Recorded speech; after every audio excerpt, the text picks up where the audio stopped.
नमस्कार, आप देख रहे हैं कशिश न्यूज और आपके साथ मैं हूं ज्ञानेंद्र। बिहार को नया डीजीपी मिल ही गया। जी हां, एक ऐसे कड़क आईपीएस के रूप में डीजीपी मिले हैं जिनके नाम से अपराधी कांप उठते हैं।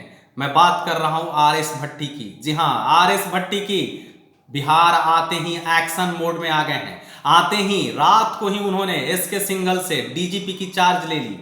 किसी को कयास भी नहीं था। सभी लोग बता रहे थे कि आज यानी मंगलवार को वो चार्ज लेंगे, लेकिन पटना आए। पटना आने के साथ ही एयरपोर्ट से सीधे वो मुख्यालय गए और मुख्यालय जाकर के तुरंत एसके सिंघल से डीजीपी की चार्ज ली और आज वो मुख्यमंत्री से मुलाकात करने गए थे उनके सरकारी आवास पर। जी हां, एक अन्य मार्ग की बात कर रहा हूं।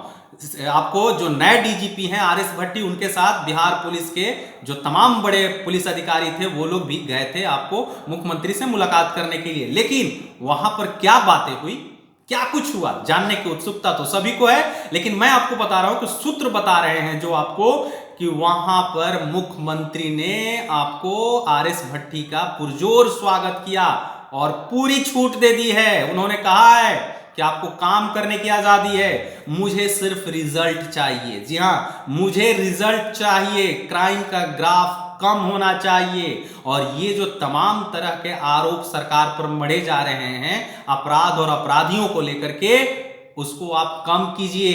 इसके लिए जिस प्रकार की सहायता की जरूरत हो सरकार आपको सहायता करेगी। ये मुख्यमंत्री ने बिहार के नए डीजीपी आरएस भट्टी को आश्वासन दिया है। उन्होंने कहा है कि छपरा मसरक कांड को लेकर के जो सरकार की किरकिरी हो रही है, तमाम तरह के विपक्ष आरोप लगा रहे हैं। विपक्ष कह रहा है कि आपको बिहार में क्राइम का ग्राफ बढ़ चुका है, तो भट्टी साहब आप इस पर कंट्रोल कीजिए, आप इस पर तुरंत कार्रवाई कीजिए और मेरी तरफ से पूरी छूट है। आपको काम करने की आजादी है, आप काम कीजिए, लेकिन मुझे रिजल्ट चाहिए। अपराध और अपराधियों पर आपको अंकुश कसिए। यानी कि मुख्यमंत्री ने पूरी छूट दे दीजिए डीजीपी, बिहार के नए डीजीपी आरएस भट्टी को।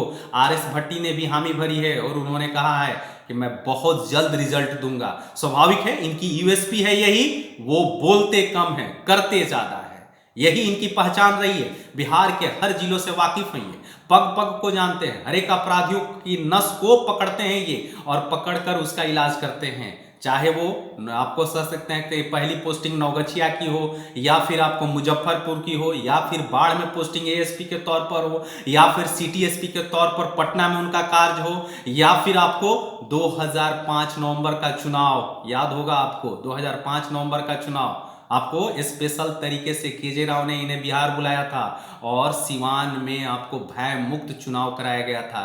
यही आरएस भट्टी है जिन्होंने शहाबुद्दीन को मजबूर कर दिया था, दिल्ली से गिरफ्तार किया था, प्रभुनाथ सिंह को पानी पिलाने का काम कर दिया था और बाहुबली अनंत सिंह की जिस बात की जाती है उनके बड़े भाई दिलीप सिंह को विधानसभा सत्र चलने के दौरान ही आपको पटना से आकर गिरफ्तार किया था। तो आप समझ सकते हैं कि राजनेताओं से पंगा लेने में कभी भी बाज नहीं आए। ऐसे ये कड़क आईपीएस अधिकारी हैं और अपराधियों को तो कहना नहीं है, इनका नाम सुनते ही वो कांप उठते हैं। ऐसे में मुख्यमंत्री ने पूरी छूट दे दी है, पूरा का पूरा खुला हैंड कर दिया है कि आप पर कोई अंकुश नहीं लगा सकता है। आप स्वतः डिसीजन लीजिए और अपराध और अपराधियों को निस्तानाबूद कर दीजिए। तो कहने का मतलब है कि एक तो यूएसपी ऐसा कड़क आईपीएस अधिकारी, दूसरे में बिहार के मुखिया नीतीश कुमार का साथ, तो आप समझ सकते हैं कि उन अपराधियों का क्या होगा जो योजना बना रहे होंगे। सतर्क हो जाइए और कहीं ना कहीं बिल में घुस जाइए, वही आपके लिए खैरियत है। बने रहिए कशिश न्यूज के साथ। अगर इस वीडियो को आप यूट्यूब पर देख रहे हैं तो सब्सक्राइब कर लीजिए।